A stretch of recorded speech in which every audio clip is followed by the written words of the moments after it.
नमस्कार दोस्तों। कई बार एक सवाल आता है हमारे सेकुलर हिंदूज की तरफ से कि मोदी जी के आने के बाद ये नहीं हुआ, वो नहीं हुआ।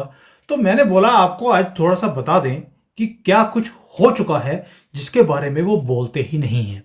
आप सोच कर देखिए। पहले हमने सुना था कि सोनिया गांधी को कोई बहुत ही अज्ञात बीमारी हो गई है और 2004 से लेकर 14 तक वो 10 साल वो बीमारी, अज्ञात बीमारी वो लगी रही। लेकिन जैसे ही 2014 में मोदी जी की सरकार आई वो बीमारी छू मंतर हो गई। अब आप बोलेंगे भाई हम तो बोल रहे थे कि मोदी जी ने कुछ किया नहीं, तो इसका सोनिया गांधी की बीमारी से लेना देना क्या है? भाई सोनिया गांधी खुद एक बीमारी है इस देश के ऊपर। हम सब जानते हैं कि जब से वो आई उसने जो भी उसके रास्ते में, यानी कि जिस कार्यक्रम के लिए उसे भारत में भेजा गया था, अगर कोई भी उसके रास्ते में आया उसे उसने निपटा दिया। बेशक उसका पति था, उसकी सास थी, उसका देवर था, या उसके बेटी के पति के आगे ससुराल वाले हो, कोई भी हो। यानी कि प्रियंका गांधी का जो पति है वाड्रा, वाड्रा की पूरी फैमिली को खत्म कर दिया गया। यहां तक कि इवन अगर देश के अंदर को तरक्की कर रहा था, वो इसरो के साइंटिस्ट हो, वो हमारे आर्मी के जनरल्स हो, कोई भी हो, उन्हें निपटाने में इसने एक बार भी सोचा नहीं। मोदी जी को मरवाने के लिए कितनी बार साजिश की गई है ये मुझे आपको याद दिलाने की जरूरत नहीं है। कि 2002 से ये कार्यक्रम चलता है, 22 साल हो गए। लेकिन मोदी जी के आने के बाद जो सबसे बड़ा काम हुआ वो था सोनिया गांधी की अज्ञात बीमारी। अब उसके इलाज के लिए वो हर 2-3 महीने के बाद वो एक अज्ञात देश में वो जाती रही। क्या आपको मालूम है कि 10 सालों में कितने ट्रिप्स मारे हैं सोनिया गांधी ने अपनी अज्ञात बीमारी को इलाज करवाने के लिए? सिर्फ यही मुद्दा नहीं है, मुद्दे 5-6 और हैं। सबके ऊपर आपकी मैं नजर लेके आने की कोशिश करूंगा आज कि मोदी जी के आने के बाद क्या कुछ हुआ है जिसका आपको अंदाजा भी नहीं है। सोनिया गांधी रहती तो दिल्ली में थी, लेकिन जब भी उसने प्लेन पकड़ना होता था वो केरला का जो एयरपोर्ट है उसे ही चुनती थी। और जब वो बाहर इलाज करवाने के लिए जाती थी तो दहेज में 4-5 बड़े ट्रंक उसके साथ में होते थे। किसी भी प्रकार की सिक्योरिटी चेक, जब वो सरकार उसकी थी, किसी की हिम्मत नहीं थी कि उसके बैग को कोई चेक भी कर सके, क्योंकि she was the actual CM. Accidental CM तो पीएम जो है वो तो मनमोहन सिंह थे, जो अब हमेशा के लिए मौन हो चुके हैं। लेकिन सोनिया गांधी सत्ता में रहती हुए हमेशा फ्लाइटें पकड़कर बाहर जाती थी अज्ञात कंट्रियों में, अज्ञात बीमारी के लिए। और 2014 में जैसे ही सत्ता में चेंज आया, मोदी जी आए, वो बीमारी भी खत्म हो गई और जो अज्ञात जो ट्रिप लगते थे वो भी खत्म हो गए। ये है मोदी जी के आने के बाद एक बहुत बड़ा कार्यक्रम हो चुका है। और उस बीमारी को इलाज के लिए सरकार की तरफ से 1800 करोड़ रुपए, कितना, 1800 करोड़ रुपए खर्चा किया है भारत की सरकार ने। ऐसी कौन सी बीमारी होती है जिसके ऊपर 1800 करोड़ रुपए सरकार के लग जाए? पहले तो यही समझने वाली बात है। दूसरा, A.K. एंटनी का नाम सुना होगा आपने। उनकी पत्नी पेंटिंग बनाती थी और पेंटिंग भी बेची गई हमारी जो एयर इंडिया है उसको 28 करोड़ रुपए की।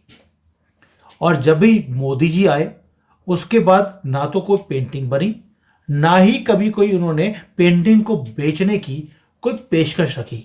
यानी कि पेंटिंग सिर्फ ये सोनिया गांधी के टाइम पर ही पेंटिंग्स बनती थी A.K. एंटनी की तरफ से। लेकिन पेंटिंग बनाने में प्रियंका गांधी भी कोई कम नहीं थी। आपको याद होगा यस बैंक के जो मालिक थे राणा कपूर, उनको 2.5 करोड़ रुपए में पेंटिंग बेची गई प्रियंका गांधी की बनाई हुई। लेकिन 2014 के बाद जैसे ही मोदी जी आए, पता नहीं क्यों एकदम से प्रियंका गांधी के अंदर से जो इंस्पिरेशन आ रही थी पेंटिंग्स बनाने की, वो खत्म सी हो गई है। अब कोई पेंटिंग बिकती नहीं है। ये कार्यक्रम कुछ ऐसे हैं जो मोदी जी के आने के बाद हुए, लेकिन आपने कभी ध्यान दिया नहीं। और अभी आप देखिए, जब से कांग्रेस सरकार गई है तब से मुंबई में ना तो कोई हादसे हो रहे हैं, ना कोई दाऊद इब्राहिम पैदा हो रहा है, ना ही कोई मस्तान है, ना ही कोई करीम अल्लाह है, कुछ भी नहीं है।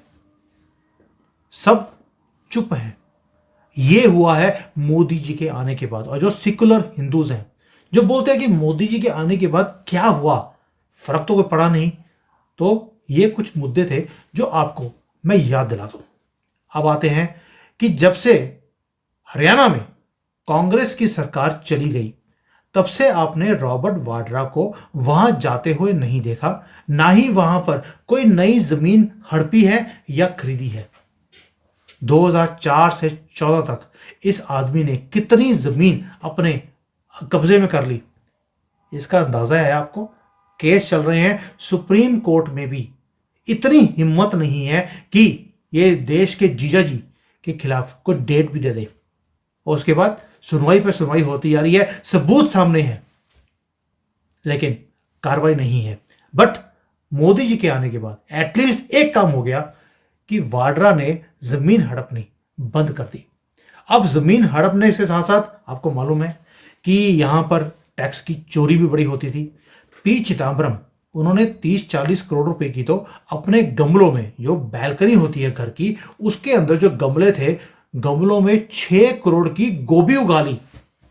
लेकिन मोदी जी के आने के बाद गोभी उगनी बंद हो गई। पता नहीं क्या चक्कर है कि मोदी जी पनौती हैं कि भाई गोभी नहीं उग रही।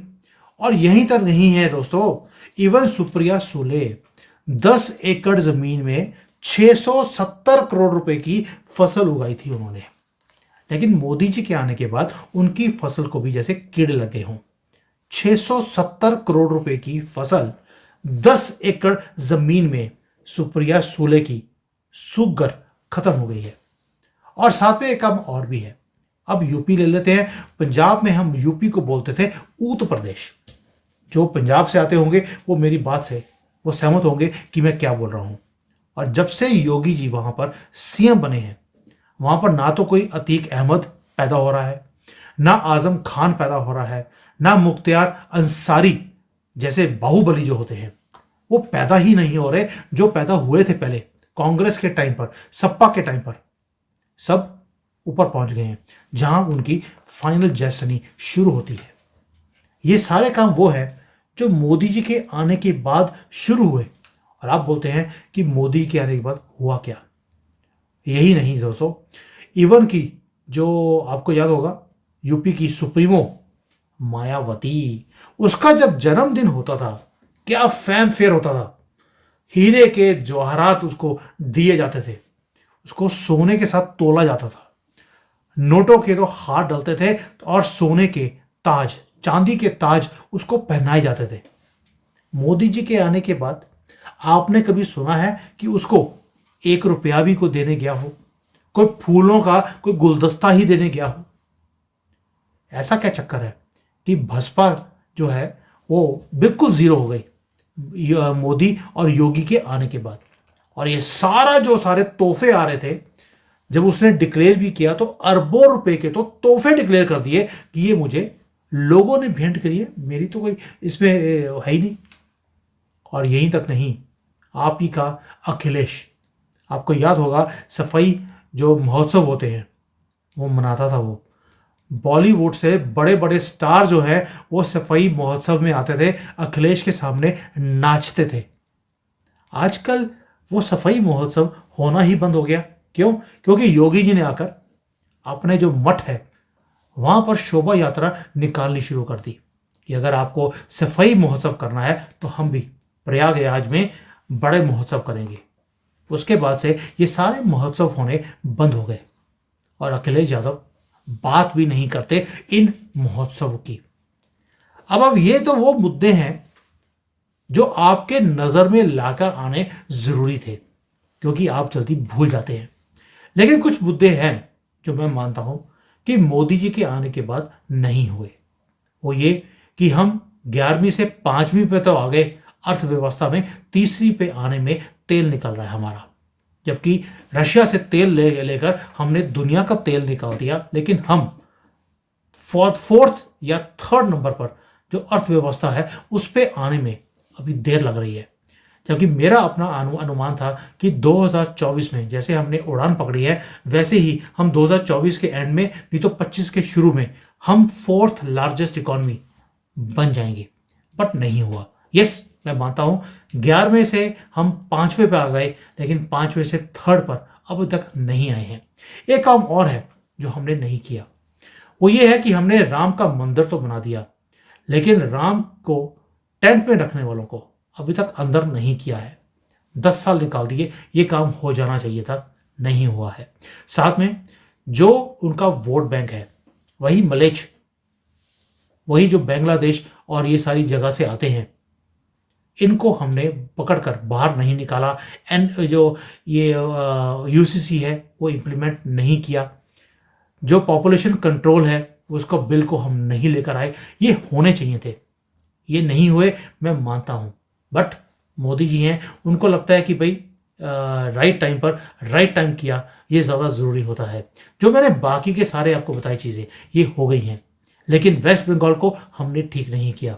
अगर सपा को ठीक किया है, कांग्रेस को उसकी नानी याद दिला दी है सभी जगह पर, लेकिन ममता बनर्जी, उसके खिलाफ एक भी कार्रवाई नहीं की गई है। वो उसने अपने स्टेट में जो तांडव मचाया हुआ है उसके खिलाफ एक भी कार्रवाई नहीं हुई है। ये एक भूल है जिसको जितना देर किया जाएगा उतना ही नुकसान हमारे देश के लिए है, मैं मानता हूं। लेकिन इसके साथ साथ जो नॉर्थ ईस्ट है उसे पूरा अपने कब्जे में कर लिया मोदी जी ने। सब जगह पर आपको बीजेपी की सरकार दिखती है और वहां पर आहिस्ता आहिस्ता जहां पर ये मज़ार बनाए जाते हैं अपनी, वो सारी ज़मीनें खाली की जा रही हैं। इनके जो मदरसे हैं बंद किए जा रहे हैं और उन्हें मेन स्ट्रीम में लेकर आने की पूरी कोशिश की जा रही है, वैसे ही जैसे यूपी में आज की डेट में मुहिम चल रही है। तो ये कुछ ऐसे कार्य हैं जो हुए हैं और उसमें से कई ऐसे कार्य हैं जो नहीं हुए। और सबसे बड़ा कार्य है मेरे अपने स्टेट पंजाब से। पंजाब के अंदर जैसे ये क्रिप्टो क्रिश्चियंस ये बनते जा रहे हैं, बाहर से नोट आते हैं, नोट फेंके जाते हैं और लोगों को कन्वर्ट किया जा रहा है बेवकूफ़ बनाकर। इसके ऊपर रोक लगनी चाहिए थी, नहीं लगाई। और पंजाब की भी बदकिस्मती देखिए, पहले अकालियों ने लूटा, उसके बाद आम आदमी पार्टी वाले आए, उन्होंने झाड़ू मार दिया। किसके ऊपर? सड़कों पर नहीं, तिजोरी पर और लोगों के दिमाग के ऊपर भी। और उन्हें क्रिश्चियन कन्वर्ट करने के लिए अरबों रुपए लिए जा रहे हैं। अब तो ये ओपन सीक्रेट है। ऊपर से खालिस्तान मूवमेंट है, उसे दोबारा से उजागर करने के लिए पन्नू जैसे जानवरों से पैसे लिए जा रहे हैं। पन्नू ने डिक्लेयर भी कर दिया कि उसने मिलियंस ऑफ डॉलर्स केजरीवाल को खुद दिए हैं और ये वहां पर जो खालिस्तानी हैं उनके साथ ही जाकर रहता था और प्लानिंग करता था कि कैसे पंजाब को खालिस्तान बनाना है, क्योंकि केजरीवाल को तो सिर्फ प्रधानमंत्री बनना है, बेशक वो अकेले खालिस्तान का ही क्यों ना हो। तो ये कुछ ऐसे कार्य हैं जिसके ऊपर रोक लगनी चाहिए थी, नहीं लगी है। बट जो कार्य हुए हैं, पेंटिंग्स बननी बंद हो गई हैं, गोभी उगनी बंद हो गई है, बीमारियां छू मंतर हो गई हैं। जो गिफ्ट आते थे, सोने के ताज मिलते थे, आज जूती भी नहीं मिल रही है उनको। अब तो लोग देखते हैं तो जूतियां फेंकते हैं उनके ऊपर। ये कार्य छोटे नहीं हैं दोस्तों। आप सोच सकते हैं सोनिया गांधी की बीमारी का इलाज सिर्फ मोदी जी के आने से ही हो गया और बाकियों की गोभी लगी लगी कीड़े लग गए उसमें। ये कार्य जब तक आप अपने जहन में रखेंगे, आप अपने ही लीडर को गालियां देना बंद कर देंगे। और जब तक हम अपने गवर्नमेंट के साथ नहीं खड़े होते, वो भी हमारे साथ नहीं खड़े होगी। अभी आपने देख लिया, नारे ही चेंज हो गए हैं, बटोगे तो कटोगे। और एक दूसरा नारा आ गया है, डरोगे तो मरोगे। अब ये कार्य शुरू हो गया है मोदी 3.0 में। जो हमें हिंदुओं को, एक होता था कि मोदी जी ने हमारे धर्म के लिए, हमारी जो रक्षा के लिए कुछ नहीं किया, कार्य चल रहा है, लेकिन क्या आपने उसके लिए कुछ किया? क्वेश्चन मैं आपके लिए छोड़ता हूं, क्या आपने आरएसएस की जो शाखा है उसको ज्वाइन किया?